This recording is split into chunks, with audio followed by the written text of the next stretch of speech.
তো এখন এই যে বেডগুলো করে নিলাম, বেডে লাগাবো এখন।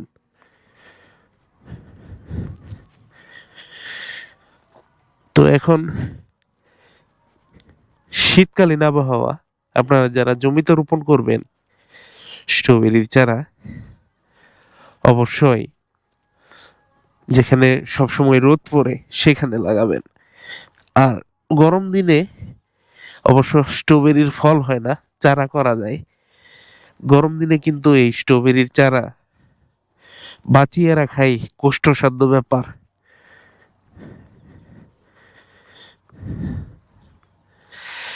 তো গরম দিনে একটু ছায়াযুক্ত স্থানে, দিনের তিন 3/1 ভাগ রোদ পড়ে এরকম জায়গায় লাগাতে হবে। তা না হলে কিন্তু স্ট্রবেরির চারা টিকবে না, গাছ টিকবে না, মারা যাবে। গরম সহ্য করতে পারে না স্ট্রবেরির চারা, আর অতিরিক্ত পানিও সহ্য করতে পারে না। তো দুইটাই খেয়াল রাখতে হবে।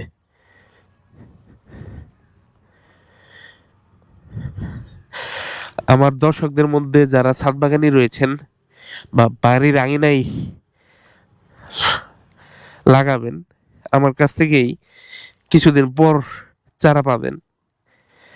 আমি ইচ্ছা পোষণ করছি যে বাংলাদেশের যতগুলো চারা, মানে জাত, স্ট্রবেরির জাত পাওয়া যায় সবগুলোই সংগ্রহ করব, যাতে করে যে যে জাতের চাষাবাদ করতে চান সেই জাতি দিতে পারি। তো আমাদের বাংলাদেশে যে স্ট্রবেরিগুলো চাষাবাদ করা হয় তার মধ্যে আমেরিকান ফেস্টিভ্যাল রয়েছে, যেটা বাণিজ্যিকভাবে চাষাবাদ করে। দ্বিতীয়ত রয়েছে রাবি 3, আরো দুটি জাত রয়েছে, বাড়ি 1 এবং বাড়ি 2। এটা হচ্ছে বিএডিসির উদ্ভাবিত জাত, স্থানীয় জাত। তো সবচেয়ে বেশি মানুষ দেখি যে আমেরিকান ফেস্টিভ্যালটাই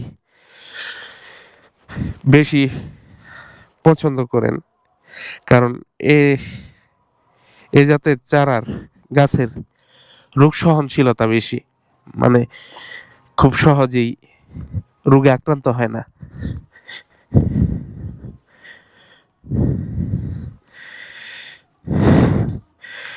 তো প্রচুর জায়গা রেখে রেখে আমি লাগাবো, কারণ এগুলো থেকে প্রচুর চারা হয়। যেহেতু আমার চারা করার ইচ্ছা আছে, সেহেতু আমি একটু বড় সড়ো জায়গা রেখেই করব।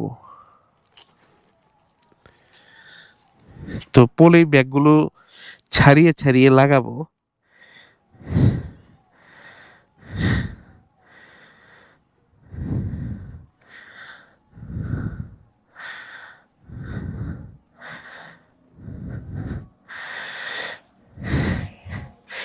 এক হাত পর পর লাগাবো, আমার যেহেতু জায়গা আছে, প্রচুর জায়গা আছে লাগানোর। তো আমি জায়গা রেখে রেখেই লাগাবো, যাতে করে পরবর্তীতে চারা হলে চারার জন্য জায়গা করে দিতে পারি। তো যে ভাই পাঠিয়েছেন চারাগুলো, ওনাকে অসংখ্য ধন্যবাদ।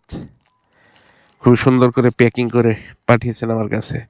এই যে নতুন শিকড় দিয়েছে, এখন জমিতে এই স্ট্রবেরি চারা রোপণ করা মাত্রই জমির সাথে অ্যাডজাস্ট হয়ে যাবে, খুব দ্রুত ফলন পাবো ইনশাল্লাহ।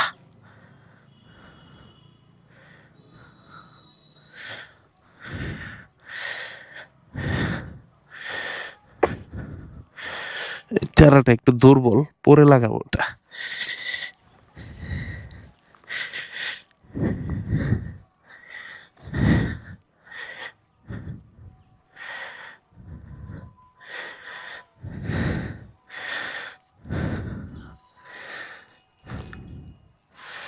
একেবারে সুস্থ সবল এই গাছগুলো জোপালো হবে আশা করতেছি, অনেক জোপালো হবে।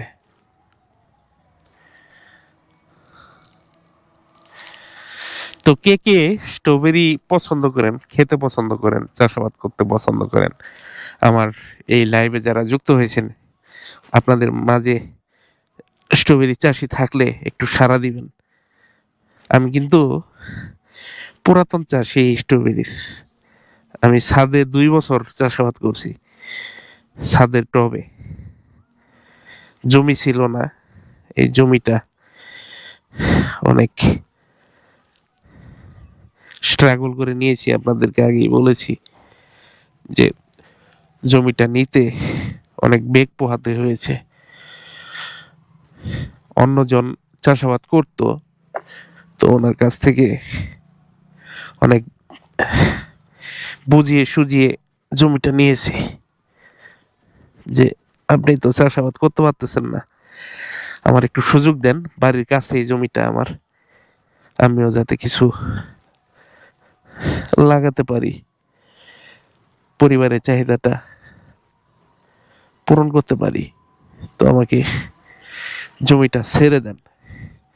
এই যে এখানে 3টা প্লট আছে এরকম, তো একজনে নিয়েছিল, তো পরে আমার ইচ্ছা দেখে এই একটা প্লট ছেড়ে দিছেন, যে যা এটা নে, এটাতে লাগা। আমার এই 3টা প্লটই চাইছিলাম, যেহেতু বাড়ির কাছেই আছে, 3টা প্লট হলে আমার জন্য ভালো হতো, সবকিছুই করতে পারতাম।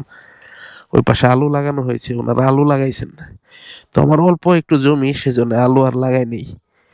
আলু লাগালে হয়তো এসব করতে পারতাম না, সেজন্য আলু লাগানো হয় নাই।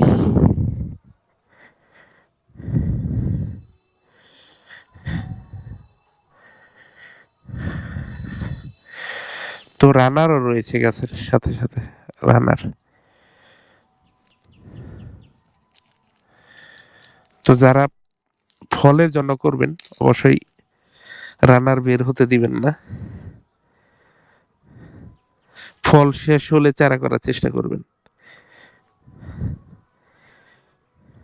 রানার থাকলে ফল কম আসবে, ফলের সাইজ ছোট হবে।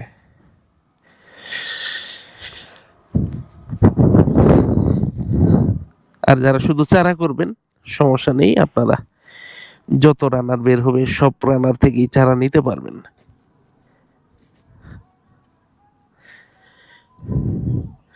তো আপনাদের আবারও বলি, আমি কিন্তু অনেক কিছু ইতিমধ্যে রোপণ করে ফেলেছি।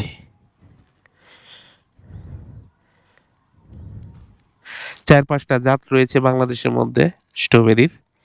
এটা হচ্ছে আমেরিকান ফেস্টিভ্যাল, তারপরে রাবি 3 আছে, বিএডিসির বাড়ি 1 বাড়ি 2 রয়েছে, তারপরে রয়েছে